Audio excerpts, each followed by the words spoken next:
League से एक बड़ी खबर आपको बता देते हैं। कफ सिरप से बच्चे की मौत का मामला है। 2 साल के बच्चे की 17 दिन पहले मौत हो गई थी। परिजनों ने अब कफ सिरप को कारण बताया है। परिजन 17 दिन बाद ये समझ पाए हैं कि मौत की वजह आखिर क्या थी। पहले वो नहीं समझ पा रहे थे कि कफ सिरप का ही ये असर था। राजस्थान में ऐसे मामलों की संख्या बढ़ती जा रही है।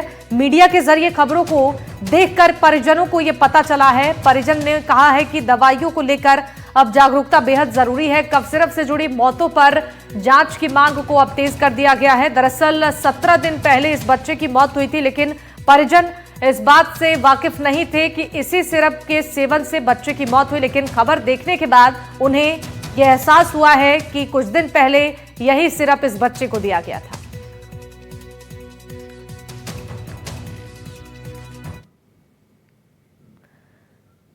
राजस्थान के उड़की दल्ला गांव से आई एक दर्दनाक खबर ने पूरे प्रदेश को झकझोर कर रख दिया है। यहां के विकलांग दंपत्ति रचना और मनोज कुमार जाटव ने अपने इकलौते बेटे भानु को खो दिया। 2 साल का ये मासूम भानु, जो कि सरकारी अस्पताल से मिली कफ सिरप पीने के कुछ ही देर बाद बेहोश हो गया और अगले दिन उसकी मौत हो गई।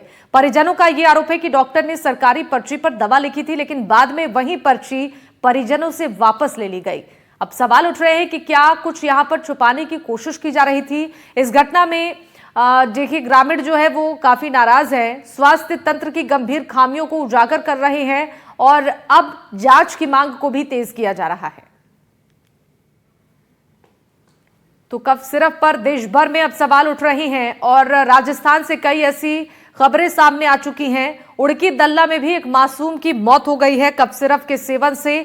दरअसल जब खांसी की शिकायत पर परिजन बच्चे को डॉक्टर के पास लेकर पहुंचे तो डॉक्टर ने उस पर्ची पर इसी सिरप का नाम लिया था और पर्ची परिजनों से वापस ले ली गई।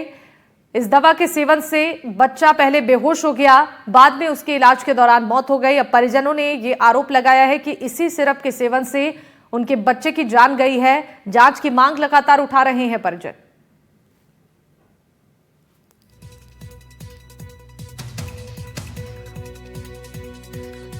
तो ग्राफिक्स के जरिए भी हम आपको दिखा रहे हैं कफ सिरप से मौत का सच क्या है और कितने मामले अब तक सामने आ चुके हैं।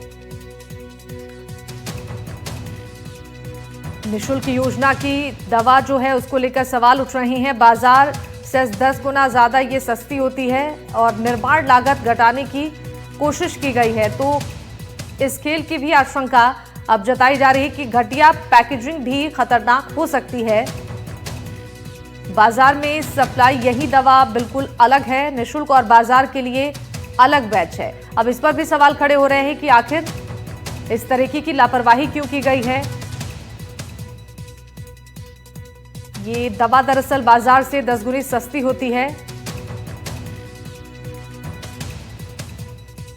राजस्थान प्रदेश के अंदर इस समय एक बहुत चर्चित मामला चल रहा है, जहां कई बच्चों की मौत हो चुकी है कफ सिरप पीने से। जहां मैं इस समय डीग जिले के उड़की दल्ला गांव में हूं, जहां एक हादसा अक्टूबर के महीने में हुआ था। जो 19 अक्टूबर को एक भानु नाम का बच्चा होता है, 2 वर्ष के करीब उसकी उम्र होती है। उसकी कफ सिरप पीने के बाद, जैसे परिजनों ने बताया है, उसकी तबीयत बिगड़ जाती है और 19 अक्टूबर की उसकी मौत हो जाती है। मैं उसके यहाँ पर घर पर हूँ, जहाँ उसके परिजन बैठे हुए हैं, जो इस समय विलाप कर रहे हैं और लोग बागों का यहाँ पर परिजनों से मिलने के लिए तांता लगा हुआ है। सबसे बड़ी बात यह है कि दोनों, जो भानु के पिता और माता हैं, जो दोनों विकलांग है और भानु की 2 बड़ी बहनें थी और भानु तीसरे नंबर का बच्चा था जो ऑपरेशन से हुआ था। लेकिन क्या करें, किस्मत में बेटा नसीब नहीं था। 2 बच्चा इस समय उनकी मौजूद हैं। लेकिन हम भानु के पिता मनोज हैं, उनसे जानते हैं क्या मामला हुआ था उस समय, किस प्रकार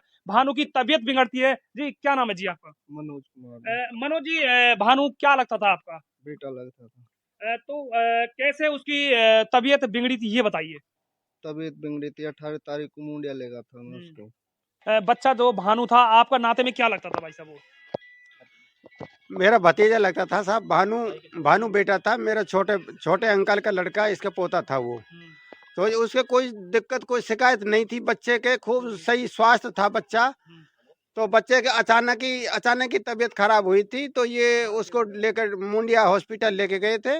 मुंडिया हॉस्पिटल ले जाने के बाद में उन्होंने जो सिरप दी थी, उस सिरप से ही बच्चे की अचानक तबीयत खराब हो गई। खराब हो जाने के बाद में ये उसको नगर ले गए।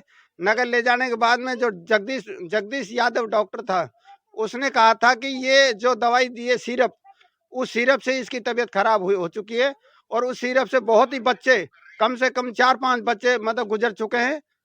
तो मैं परमात्मा से ये गुजारिश करता हूँ कि ये परमात्मा दुआ मांगता हूँ कि किसी के बच्चे के जैसे हमारे बच्चे के हादसा हुई है रोके, किसी बच्चे की ना हो। आप बच्चों की माँ हो, माँ ही जानती है बच्चे का दर्द, क्या कहना चाहते हो आप? ऐसा किसी के संग हो या ना हो, कोई ऐसा चीज किसी के संग मत हो जो मेरे संग में हुई है, ऐसी किसी के बहन भाई के कोई के संग में मत हो जैसे मेरी हुई है। मेरा बेटा तो चले गया, अब मैं किस पे सब्र करूं। तो यानी कि कंपनी की जांच होनी चाहिए और ऐसे खिलाफ कार्रवाई होनी चाहिए। कंपनी की जांच होनी चाहिए और ऐसी दवा किसी को मत दे जो उसका बेटा का आगे कार्रवाई करे और कंपनी में जांच होनी चाहिए। देखिए ये मेरे साथ भानु की माँ थी और पिता थी। इनका कहना है कि सरकार उचित कार्रवाई करे और कंपनी के खिलाफ कार्रवाई करे, क्योंकि किसी का चिराग ऐसी दवा पीने से आगामी ना इंतकाल कर जाए और ना गुजर जाए। कैमरा पर्सन साथ मैं अकरम खान, NDTV राजस्थान।